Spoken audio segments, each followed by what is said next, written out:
کور کیا تھا آیت نمبر 152 فَاذْكُرُونِي أَذْكُرْكُمْ،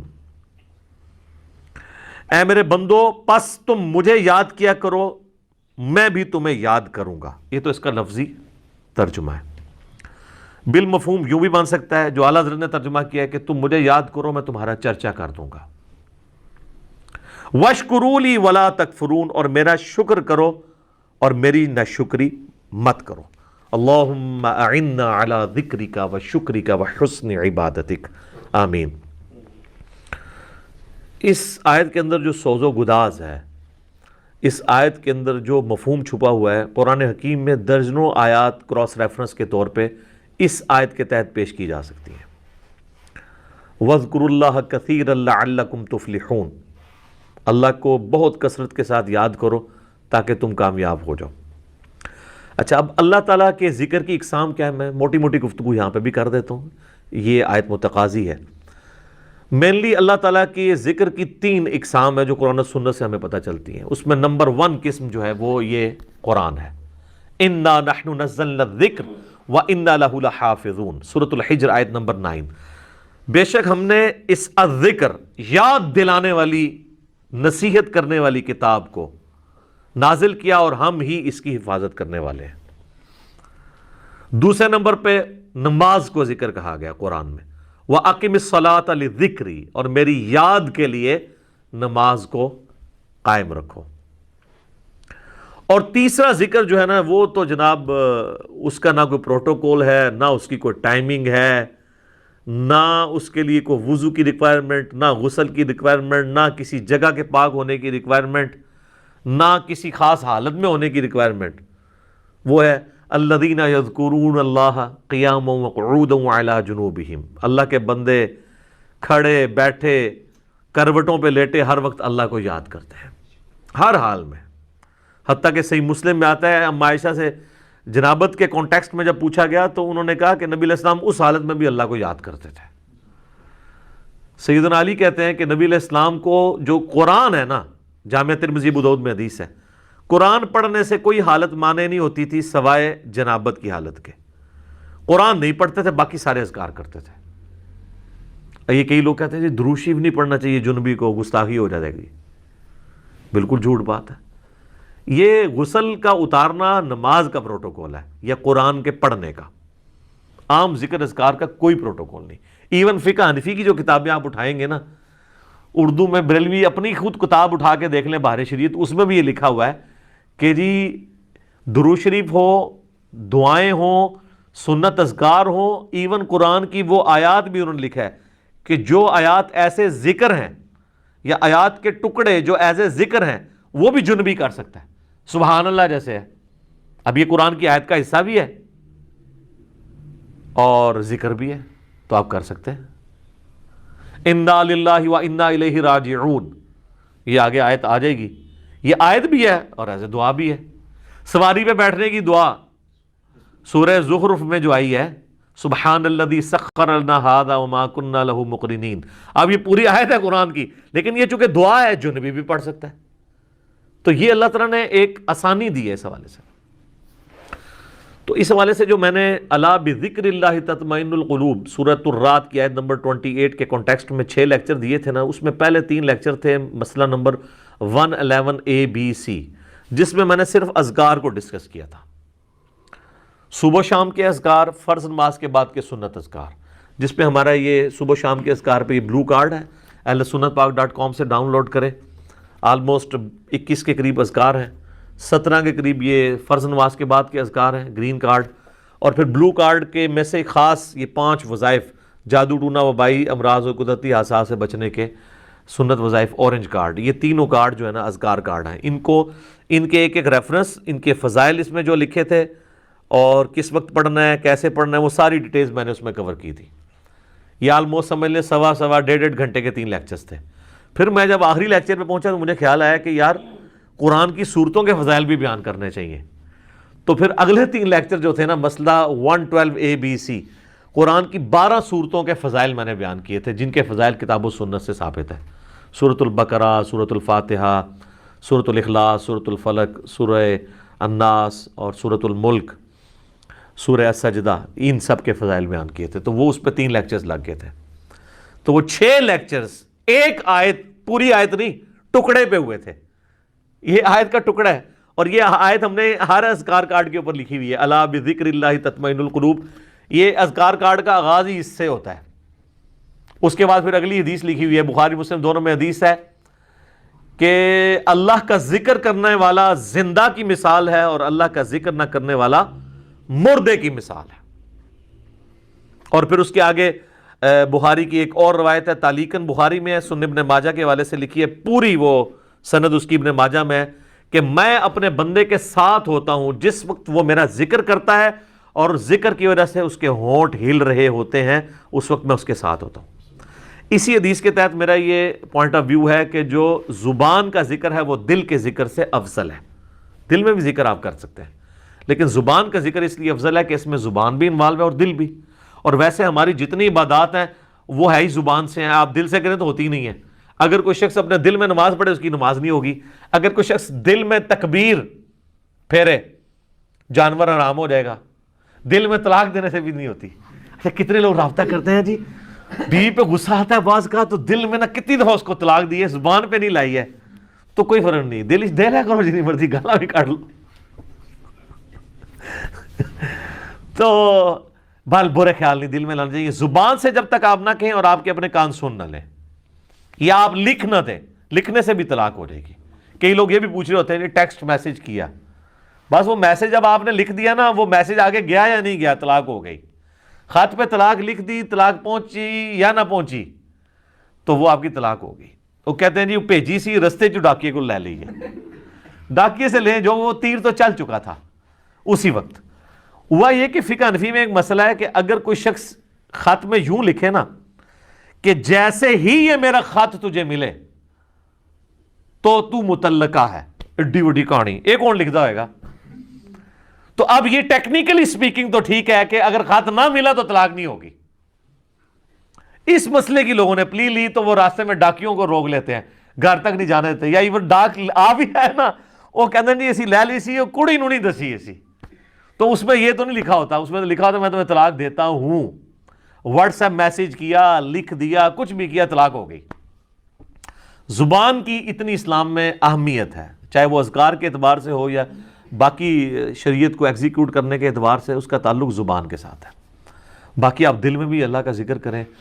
سر وہ بڑی پرسوز حدیث ہے بخاری اور مسلم کی. نبی علیہ السلام نے فرمایا کہ اللہ تعالیٰ فرماتا ہے، یعنی حدیث قدسی ہے، فرمان اللہ کا ہے، نبی علیہ السلام کی زبانی،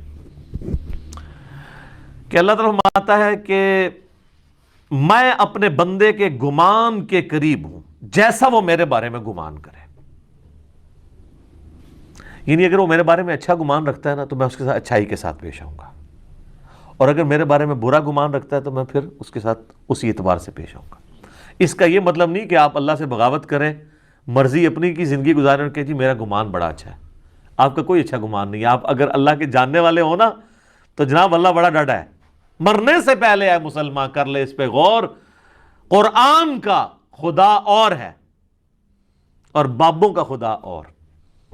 قرآن کا جہاں اور ہے، بابوں کا جہاں اور. منوس آدمی ہو ٹھیک ہے، وہ یہ جہاں نہیں ہو رہا ہے بھائی.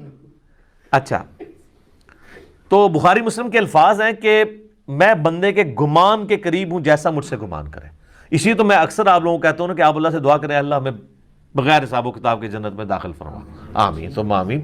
بس یہ گمان رکھیں اے اللہ میں اس قابل نہیں ہوں، کوشش رکھیں گمان اچھا رکھیں.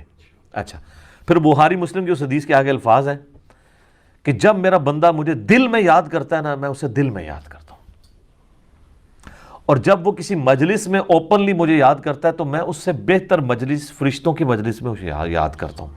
سبحان اللہ. پھر آگے الفاظ ہیں جب میرا بندہ میری طرف ایک بالشت بڑھتا ہے میں اس کی طرف ایک ہاتھ بڑھتا ہوں، اور جو میری طرف ایک ہاتھ بڑھتا ہے میں اس کی طرف 2 ہاتھ بڑھتا ہوں. اگر وہ میری طرف چل کے آتا ہے میں اس کی طرف دوڑ کے آتا ہوں. ٹھیک ہے، تو یہ اللہ تبارک و تعالیٰ نے پروٹوکول انسان کو دیا. اور مسلم شریف میں آگے الفاظ ہیں کہ پھر وہ میری بارگاہ میں اگر اس حال میں پیش ہوا کہ اس نے میرے ساتھ کسی کو شریک نہ ٹھہرایا ہوا تو میں اس قدر مغفرت کے ساتھ اس کے ساتھ ملاقات کروں گا. بڑی بات ہے. اور ترمذی میں الفاظ ہیں کہ اگر میرا بندہ زمین و آسمان گناہوں سے بھر دے، سر اس سے زیادہ تو کوئی نہیں کر سکتا نا گناہ، اور اس نے شرک نہ کیا ہوا نا، تو میں اس کے ساتھ مغفرت کے ساتھ پیش آؤں گا. اچھا، اس سے بعض لوگ یہ سمجھتے ہیں بس شرک نہ کرو اور جو مرضی کرو. سر نماز چھوڑنا بھی شرک ہے. نماز چھوڑنا کس کی پیروی اور عبادت ہے؟ شیطان کی. تو شرک کر دیا آپ نے. ڈاکٹر سراج صاحب ایک جملہ بولا کرتے تھے، میں کہتا ہوں نہیں، وہ گولڈن کوٹ ہے ان کا. وہ کہتے تھے دنیا کا ہر خیر توحید کے شجرہ مبارکہ کی شاخ ہے، اور دنیا کا ہر گناہ شرک کے شجرہ خبیثہ کی شاخ ہے. یہ کیوں آیا قرآن میں؟ افرائیت من اتخذ الہہ ہوا. اے نبی، اس شخص کو دیکھا جس نے اپنی خواہش نفس کو اپنا خدا بنا لیا. جو بندہ فجر کے وقت اپنی نیند چھوڑ کے اٹھتا نہیں ہے نا، اس نے نیند کو اپنا خدا بنا لیا، گویا کہ وہ اس درجے میں شرک میں مبتلا ہو گیا. اسی تو ابراہیم علیہ السلام کو کہا گیا ہے وَمَا كَانَ مِنَ الْمُشْرِكِينَ. ایک کہنے میں بڑی چھوٹی گل ہے، اسی بھی سارے دعویٰ کرنے ہیں جی مَا كَانَ مِنَ الْمُشْرِكِينَ میں ہم بھی ہیں.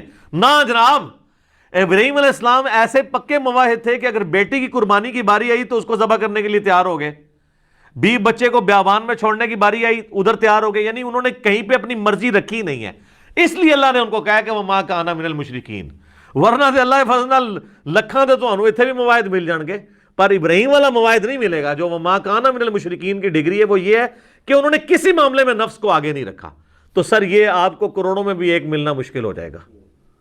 تو اس بندے کے لیے تو واقعی پھر کیا ہی بات ہے اس کی، جو اس لیول کا مواحد ہو جائے. وَمَا كَانَ مِنَ الْمُشْرِكِينَ. وہ تو جناب مسند احمد میں حدیث ہے، مشکات میں بھی آئی ہے، جس نے دکھلاوے کے لیے نماز پڑھی اس نے شرک کیا، جس نے دکھلاوے کے لیے روزہ رکھا اس نے شرک کیا، جس نے دکھلاوے کے لیے صدقہ کیا اس نے بھی شرک کیا. حالانکہ جو نماز پڑھ رہا ہوتا ہے وہ اس بندے کی عبادت نہیں کر رہا ہوتا جس کو وہ دکھانا چاہ رہا ہوتا ہے. ابن ماجہ میں تو یہاں تک حدیث ہے کہ اگر کسی نے اپنا سجدہ یا نماز لمبی کر دی نا اس خیال سے کہ اسے کوئی دیکھ رہا ہے تو وہ بھی شرک میں چلی جائے گی. اور اللہ کہے گا یہ اسی کے لیے پڑھی ہے. اچھا، اللہ کتنا ڈاڈا ہے. حالانکہ اللہ سے آپ ڈیبیٹ تو کر سکتے ہیں کہ اللہ اس کے لیے کیسے پڑھی ہے. سجدہ تجھے کیا، اسے تو میں اپنی طرح کا انسان مانتا ہوں، معبود تجھے مانتا ہوں، مجھے کدھر اس کے کھاتے میں ڈال دیا ہے. ہاں، اگر اسے ریاکاری کی ڈیفینیشن پتا ہوگی نا اور اللہ تعالیٰ کا غیرت مند ہونا پتا ہوگا نا تو اللہ سے بڑا غیور کوئی نہیں ہے. اللہ کہتا ہے جس نے ذرا سا کسی اور کی رضا شامل کی فارغ. اسی لیے ریاکاری کو کہا گیا ہے شرک اصغر، چھوٹا شرک. یہ بڑا کریٹیکل معاملہ ہے. اچھا، یہاں ذکر کے حوالے سے میں ایک اور چیز بھی بیان کر دوں. بخاری مسلم میں حدیث ہے کہ جب لوگ کہیں پر کسی ذکر کی مجلس میں جمع ہوتے ہیں نا تو اللہ تبارک و تعالیٰ اپنے فرشتوں کو بھیجتا ہے اور وہ اس مجلس کو ڈھانپ لیتے ہیں اپنے پروں سے اور آسمان تک ڈھانپ لیتے ہیں اور آسمان سے سکینت ان پر نازل ہوتی ہے. یہ اکثر یہ حدیثیں شیئر کروائی جاتی ہیں صوفیاء کی طرف سے نا، اور وہ کہتے ہیں دیکھیں جی یہ جو ہم اللہ کی ضربیں لگا رہے ہیں یہ تو بخاری مسلم میں ہے. جناب بخاری مسلم میں تو ذکر کا آیا ہے، یہ ذکر اللہ آپ نے کہاں سے نکال لیا اور آپ نے جو اپنی مجالس ہیں اس سے کیسے کمپیئر کی. بخاری مسلم سے ہی اس کی شرح بھی بیان کریں نا. تو مسلم شریف کی حدیث میں آتا ہے کہ جب کہیں پہ لوگ جمع ہوتے ہیں اور قرآن پڑھتے اور اس کی تعلیم ایک دوسرے کو دیتے ہیں تو ایسے ذکر کی مجلس کو اللہ تعالیٰ کے فرشتے ڈھانپ لیتے ہیں. قرآن کی تعلیم ہے اصل میں جو ذکر کی مجلس ہے. جو مسلم شریف میں حدیث ہے کہ جو علم دین حاصل کرنے کے راستے پہ چلا اللہ اسے جنت کے راستے پہ چلا دے گا. اسی تو میں کہتا ہوں جو درس قرآن سننے کے لیے یہاں پہ آتے ہیں وہ جنت کے راستے پہ آ رہے ہیں. تو یہ قرآن کی فضیلت ہے، یہ بابوں کے اذکار کی نہیں ہے. پھر وہ بڑی لمبی حدیث ہے بخاری مسلم میں کہ وہ فرشتے اللہ کے پاس جاتے ہیں، اللہ تعالیٰ کہتا ہے کہاں گئے تھے؟ تو کہتے ہیں ہم ایسی مجلس میں گئے تھے جہاں پہ لوگ تیرا ذکر کر رہے تھے. اللہ پوچھتا ہے، نبی علیہ السلام فرماتے ہیں حالانکہ اللہ جانتا ہوتا ہے پھر بھی پوچھتا ہے کہ وہ کیا کہتے تھے. یا اللہ وہ تیری جنت کا سوال کرتے تھے. بخاری مسلم کے الفاظ ہیں اللہ تعالیٰ فرشتوں سے پوچھتا ہے کہ کیا انہوں نے میری جنت دیکھی ہے؟ کہتے ہیں نہیں اللہ. تو پھر بھی وہ مجھ سے جنت کا سوال کر رہے ہیں، یعنی بن دیکھے. ان الذین یخشون ربہم بالغیب لہم مغفرۃ واجر کبیر. اور کیا کہتے تھے؟ یا اللہ وہ کہہ رہے تھے ہمیں دوزخ کے عذاب سے بچا لے. اللہ کہتا دوزخ دیکھی ہے؟ اگر دیکھ لیتے تو، فرشتے کہتے ہیں اگر دیکھ لیتے تو اور تیرا پناہ، تجھ سے پناہ طلب کرتے اس کے اگینسٹ، اور جنت اگر دیکھ لیتے تو اور زیادہ جنت کا سوال کرتے. تو اللہ تعالیٰ فرماتا ہے تم گواہ ہو جو میں نے سب کو بخش دیا. اللہ اکبر. تو فرشتے کہتے ہیں کہ یا اللہ ایک شخص ایسا بھی تھا جو وہاں سے صرف گزر رہا تھا، وہ اس کو اٹینڈ کرنے کے لیے وہاں نہیں بیٹھا تھا، اس علمی مجلس کو، ذکر کی مجلس کو، درس قرآن کو، بلکہ وہ تو صرف اس لیے تھا میں دیکھوں یہ کیا کر رہے ہیں، تو وہاں پہ بیٹھ گیا. تو اس کو بھی بخش دیا جائے. تو اللہ تعالیٰ فرمائے گا کہ یہ اہل علم کی مجلس، اہل ذکر کی مجلس، اہل ذکر بابے نہیں سر، نہ قرآن، سنت، علم، انبیاء کی وراثت، یہ ایسے لوگ ہیں کہ ان کے پاس بھی کوئی بیٹھ جائے نا تو اللہ تعالیٰ فرماتا ہے میری غیرت نہیں گوارا کرتی کہ میں اس کے ساتھ کوئی اور معاملہ کروں، اس کو بھی میں نے بخش دیا.